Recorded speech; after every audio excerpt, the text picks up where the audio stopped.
How's it going, everyone? It is Panjano here, and this is the Radeon Control Panel Ultimate Performance Increase Guide. In this video, we're going to be covering everything you need to know about the Radeon Control Panel, the best settings to be utilizing to get the best FPS possible and lowest input latency, alongside improving the gameplay experience and unlocking really neat features built inside of the Radeon Control Panel. By the end of this video, you'll be getting the best gameplay experience possible across all games, alongside running on a more optimized system. The Radeon Control Panel has recently just received a massive update, overhauling some of the visual elements and introducing new features, whether that's for FPS, the lowest latency, or a more optimized experience with optimal image quality, or a mixture of all three. Stop paying full price for Windows today and get activated from as little as $16 using Who keys. Use the links in the description down below, choose from Windows 10, Windows 11, or Office keys, add to checkout, use code PAN20 at checkout for an additional 25% off your order and to help support the channel. Pay via a secure payment method, including PayPal. Once purchased, your key will be available immediately. Head over to Activate Windows, paste the key, you'll then have access to all Windows features and no more watermark. The Windows 10 keys will also allow you to upgrade to Windows 11. Use the links in the description down below, and a massive thanks to Who keys for sponsoring this video. So first of all, before we do anything, it is highly recommended to update your GPU driver before starting. The simplest and quickest way to ensure that you're running on the latest Radeon driver is to right click and open the Radeon software. Inside of here, go to the top left hand side to Home, then on the right hand side, navigate over to Driver and Software, check for updates. If you are looking for the absolute best FPS possible and to fix many performance issues you could be experiencing with your AMD GPU, it is highly recommended to do a clean driver installation. You can find that video linked in the description down below. You'll also want to make sure that you're running on the latest GPU driver, especially for those of you on Radeon 6000 or 7000 series GPUs, as AMD have just launched the AMD Fluid Motion Frames technology to the stable branch of the driver, allowing access to all of those users. If you're not sure what this is, we'll cover it later in the video, but it is a massive feature. If you are not going with a clean installation and you've decided to just update your GPU driver, one thing I would 100% recommend that you do at this point is to perform a shader cache reset. This removes all of the old shaders which have been built up from tons of old games or current games you're playing. This could potentially fix graphics issues or low performance in certain games which could have outdated textures, or just clear out some space on your system. To do this, navigate inside of the Radeon software panel, go to the Gaming tab at the top, go to Graphics, scroll all the way down to the bottom. You may have to select Advanced Options. Scroll all the way to the bottom once again to Reset Shader Cache. Then select Perform Reset. Then select OK. Once you've reset your shader cache, when you boot into one of your favorite games, you may notice a small bit of stuttering for the first 5 to 10 minutes of gameplay. This is completely normal, and your shaders will be compiling themselves again in the background. Once they're compiled, your game should then be buttery smooth. Thankfully, many games these days actually pre-render shaders, which you'll notice when you boot games like Apex Legends or Warzone. Please make sure that you do let these shaders cache themselves before going further into the menus, playing the game, or going into graphics menus. You will notice some games will stutter,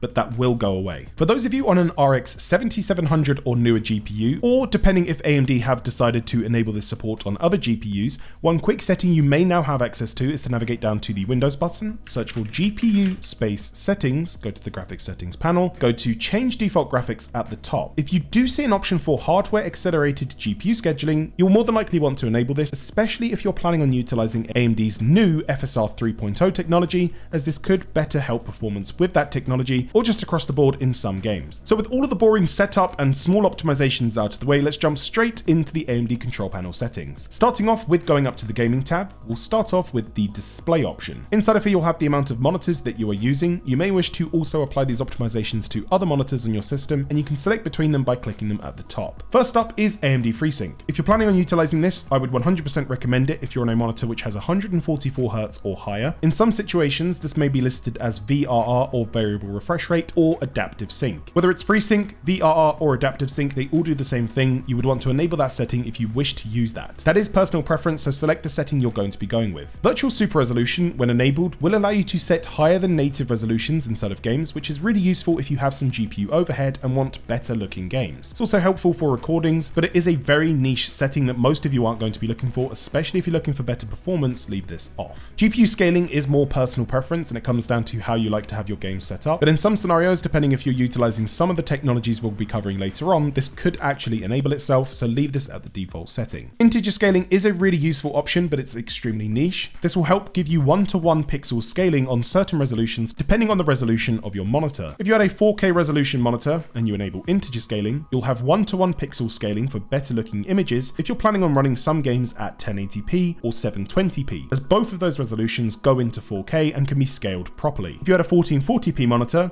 you would only have 720p available. Color depth, this comes down to your personal preference and your panel settings. By default, for most people, this is going to be left at 8-bit. In some cases, this could be set to 10-bit if you are on a HDR display. You can experiment around with the different options, see how they look, see how they perform. If you notice any flickering or black screens when using a higher option, lower it back down, but for a very quick and simple setting, most people will go with 8-bit. Pixel format, by default, this is more than likely going to be set to YCbCr. For the best looking visuals possible out of your AMD graphics card though, you'd want to go with RGB444, as this is a less compressed format. Again, if you notice any stuttering, flickering, black screens, go back to the default setting, but if your PC works fine with this, you'll more than likely get better and more accurate colors in your games. Display color enhancement, you can choose to enable this if you wish to do so. It will set AMD customized color profiles for dynamic contrast or vivid gaming. I personally don't use either of those. One option I would recommend that you play around with is to navigate over to custom color. Enable this setting where you then have fine-tuned controls over your monitor's brightness, contrast, and saturation. In some cases, I like to set my saturation up ever so slightly to about 105. You may wish to go higher or lower than this. Once all of your monitor settings are dialed in, remember to go to the top left-hand side and select any other panels you have and go through the same settings. With the display settings out of the way, we can now head over to the graphics tab at the top. The graphics panel options available to you may be different depending on how old or how new or high spec your GPU is. If you're using an older Radeon card, you may have slightly more limited options with inside of here. If anything is missing, your GPU more than likely doesn't support it and you can skip that setting. Once inside of the graphics tab, at the top, you'll more than likely notice that you'll have some presets available to you. The presets listed on your screen may be slightly different depending on how old, new, high-end, or low-end your GPU is. The only two presets I would potentially use would be HyperRX and HyperRX Eco. If you don't have either of these options or would like to fine-tune and customize your own settings, which we will be going through, you'd want to use custom. For HyperRX, this is AMD's one-click solution to optimize all of your games. It makes use of AMD's Radeon Super Resolution or FSR, depending if your game supports FSR or not, which are both technologies which allow you to render the game at a lower resolution than RSR or FSR, then upscales that resolution to your monitor's native, giving you much better FPS with inside of the game, as the game isn't running as hard, resulting in a massive FPS boost and a small loss of visual fidelity. It's also worth noting that AMD's Fluid Motion Frames is now part of the HyperRX suite, so if you do decide to go with HyperRX, AMD's Fluid Motion Frames is now available with inside of it. I would recommend switching this off for any hyper-competitive games, but games where you're looking just for a massive FPS bump and you don't particularly mind about the latency,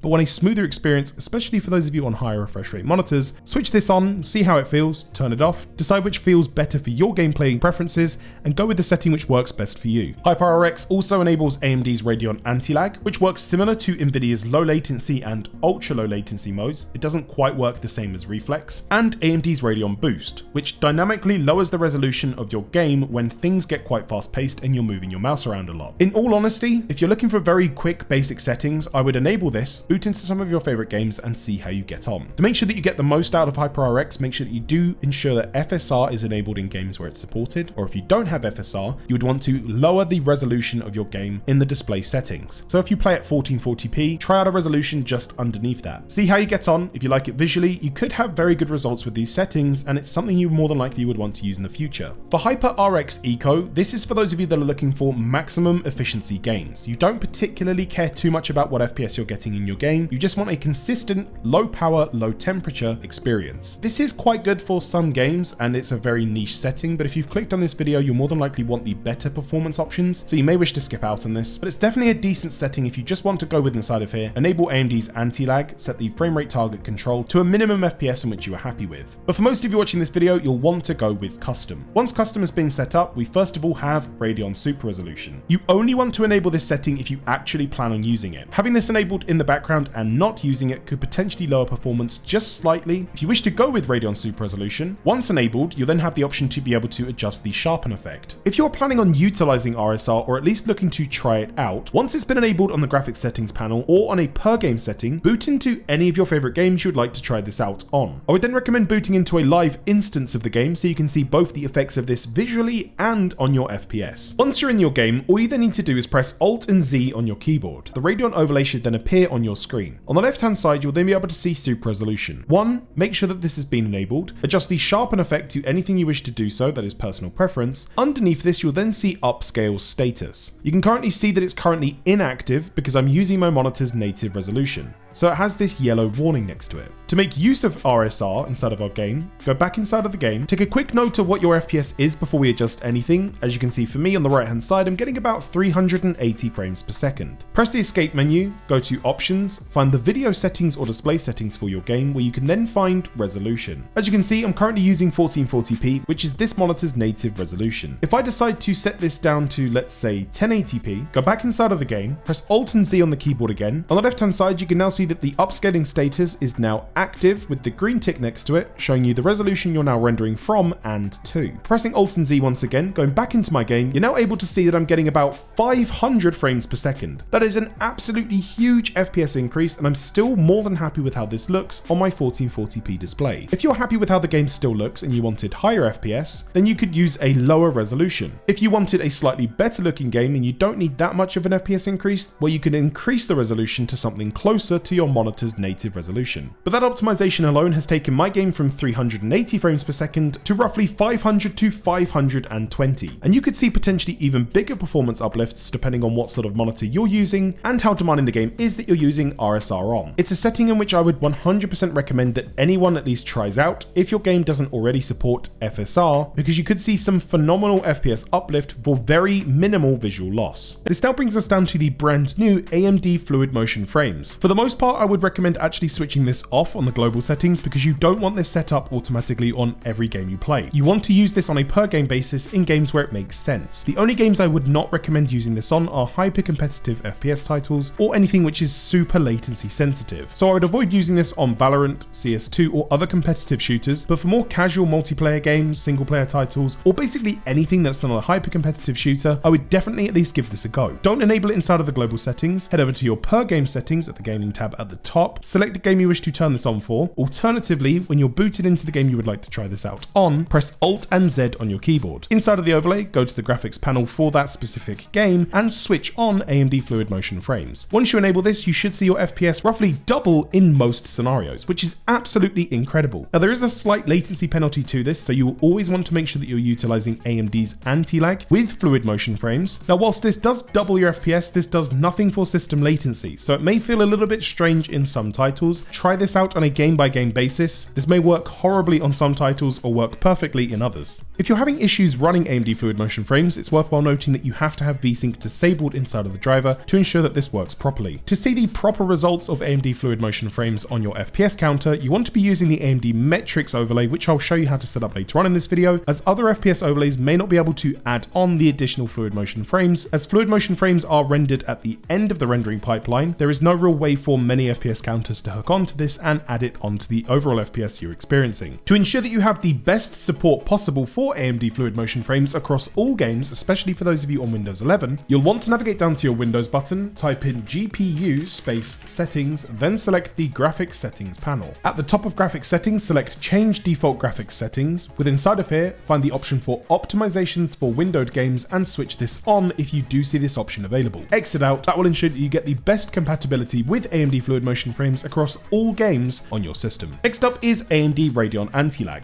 Anti-Lag helps to stop your GPU buffer becoming full, increasing latency drastically. So it is a very good option to make use of, but only when you are GPU bound. This will mean that GPU usage in your selected game is above about 95%. If you enable this in games which are not GPU bound, you could potentially run into slight stutters or worse performance. So what I'd recommend that you do is enable this, but I would turn it off on the per game settings in games which aren't GPU bound or run into stuttering, because it is a good option, but you just want to make sure that you're using it in the right places. And I'll be showing you how to set that up later. Radeon Boost is a great option, but I personally do not use this. If you would like to try this out for your system, you'd want to enable it. You then have maximum resolution change. The way AMD Radeon Boost works is that in slow moving areas or static scenes in games, it renders your game at 100% of the resolution you select. With AMD Radeon Boost enabled, when you move your mouse or are in fast paced scenarios, it will then lower that resolution in the game to provide you with a massive FPS uplift, but in exchange for this, when it does boost your FPS, it will be lowering visual fidelity by rendering a lower resolution which you select here. It's a decent option, but I personally do not like using it. But if you would like to use it, you need to make sure that your game does support use for this. Radeon Chill is also a decent option if you're looking to limit the FPS within inside of the game, to have cooler temperatures or make your system more efficient in certain games. In games where this works properly, it's actually pretty decent, especially if you're planning on utilizing this with FreeSync. When you're you enable this, unfortunately, you won't be able to make use of AMD's Radeon Super Resolution or anti-lag. But if you do decide to go with Radeon Chill, you'll have a minimum FPS value and a maximum FPS value. This works as a dynamic FPS cap. In situations where your game is idling or it's extremely slow, the FPS limit will be targeting the minimum FPS value, saving on heat and saving power. When the action starts picking up in your game and it needs the higher FPS, it will then go all the way up to the maximum FPS value if you're actually able to render those frames. It's a relatively niche setting, but if you don't particularly need the best FPS possible inside of the game and you want to maximize efficiency, you could set this down to something like 60 and set the high number to your monitor's maximum refresh rate. So in my case, that would be 60 and 144. You may notice that your FPS is all over the place and some games may not support this properly, so it is more of an experimental option. Next up, we have Radeon Image Sharpening. Now, if you're already using Radeon Super Resolution at the top and you have the sharpen effect on, this is already using Radeon Image Sharpening, so you won't be able to enable this. But if you don't have Super Resolution enabled and you would just like to make your games sharper, this is a fantastic option. Enable this and set the slider to your personal preference. I like somewhere between 20 and 50% depending on the resolution I'm using, but again, you may want higher or lower. Find an option that fits you best. Radeon Enhanced Sync is a fantastic option for those of you that do not like screen tearing and you want the smoothest visuals possible. This works very similarly to NVIDIA Fast Sync if you're familiar with that technology. I would only really recommend using this if you're planning on using it alongside FreeSync or variable refresh rate technology. So if you aren't using that tech, I would recommend switching this off and setting wait for vertical refresh to always off. I am personally using FreeSync on this setup, so I will be enabling Enhanced Sync. Next up is frame rate target control. Now bear in mind, if you do adjust this setting with inside of the graphics panel, this will limit the FPS for every game you play. Before adjusting the frame rate limit control inside of the Radeon control panel, whether it be on a per game setting or the entire system, it's worthwhile noting to get the lowest input latency possible when capping FPS, you would always want to utilize the in-game FPS limiters first, as you're capping FPS with inside of the game engine rather than capping FPS at the end of the entire render cycle. If you're just looking for the outright smoothest experience possible and you don't care about the ever so tiny increase to input latency and you are using FreeSync,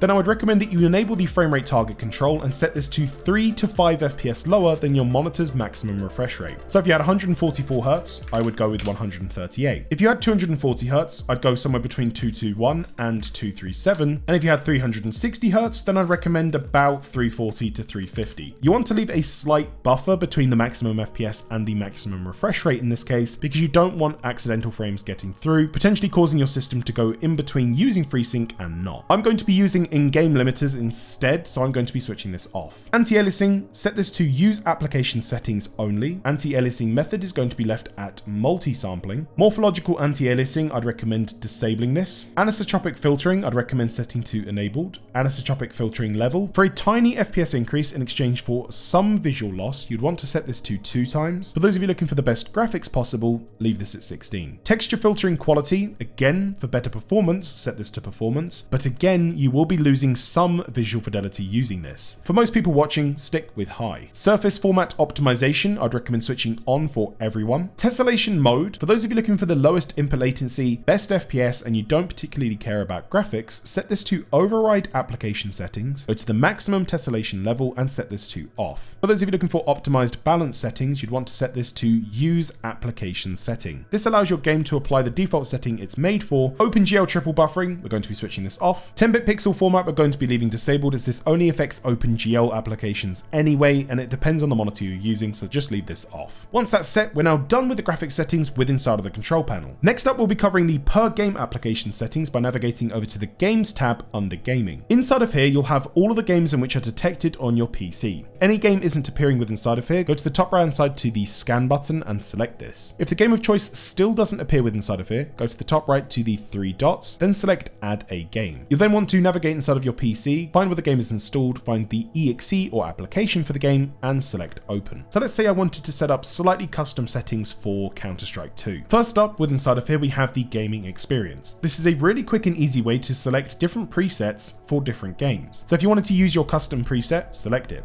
If you wanted to set one game to use HyperRX Eco, and you would rather it be a cooler, quieter, and more efficient experience, you can select that. The main options I'd recommend potentially adjusting on a per game basis is going to be Radeon anti-lag. If you did run into those stuttering issues or your game isn't using high GPU usage, in nearly all cases I'd recommend actually switching it off. If you wanted to get a slightly sharper game, enable Radeon Image Sharpening and adjust the slider. On the right hand side, a really useful option is custom color. You can actually set up different brightness and saturation profiles which automatically kick in for that game only. And a really useful feature with inside of here is you can actually turn off AMD FreeSync, VRR or adaptive sync on a per game basis. This is so useful and I would definitely recommend setting this up on your main 3 to 5 games. You don't have to do it for every game. Once you're done with the settings with inside of that game, go up to the back button, select your next game and continue on. For those of you that are slightly more advanced users, another really handy feature with inside of here is tune game performance. This allows you to actually undervolt, overclock or overclock VRAM or set custom profiles for fan curves or overclocks with inside of your GPU on a game specific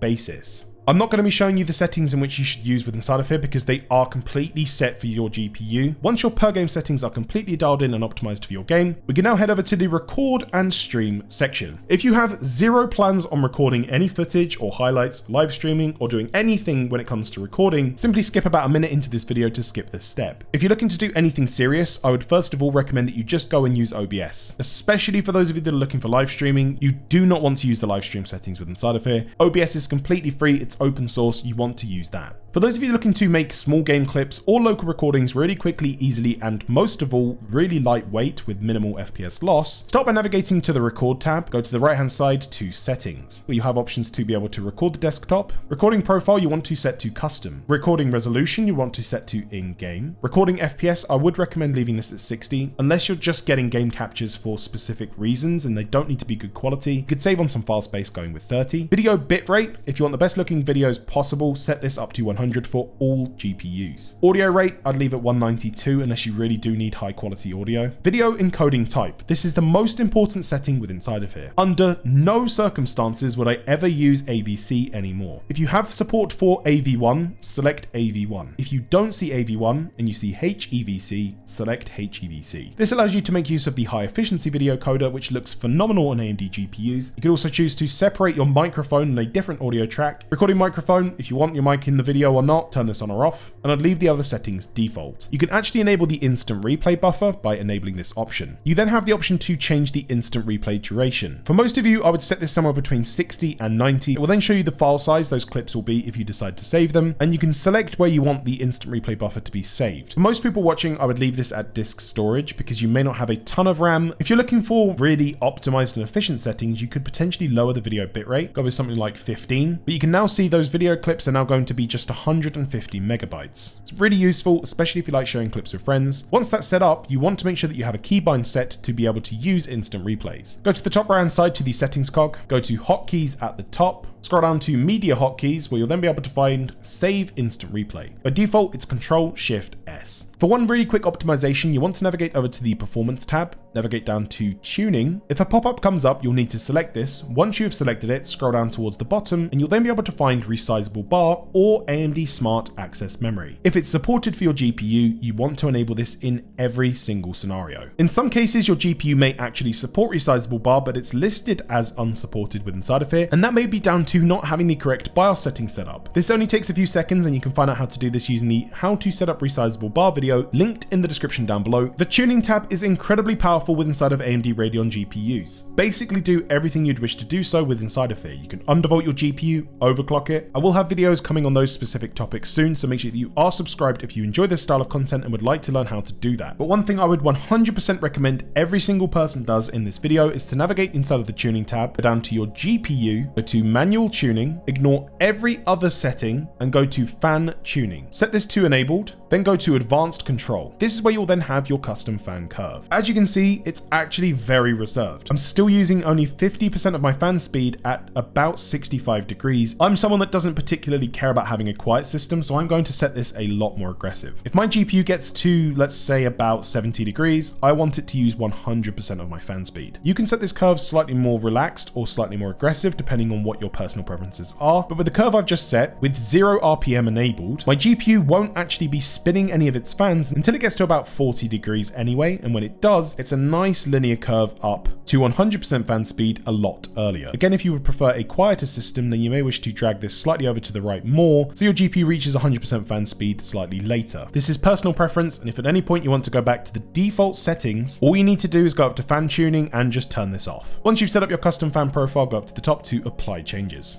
Last but not least, we're going to be covering the AMD Metric system. This is extremely useful for finding out if your CPU, GPU, or RAM bottlenecked in your individual game. This is great for finding out what game settings you may wish to adjust, or if you want to use FSR or other technologies, and it's something really useful, and you can turn it on and off in game with just a few clicks of a button. Enable Metrics Overlay, turn this on. Game detection for Metrics Overlay. If you have this enabled, this overlay should only show up when you're actually in a game. Go to the left-hand side to Metrics at the top.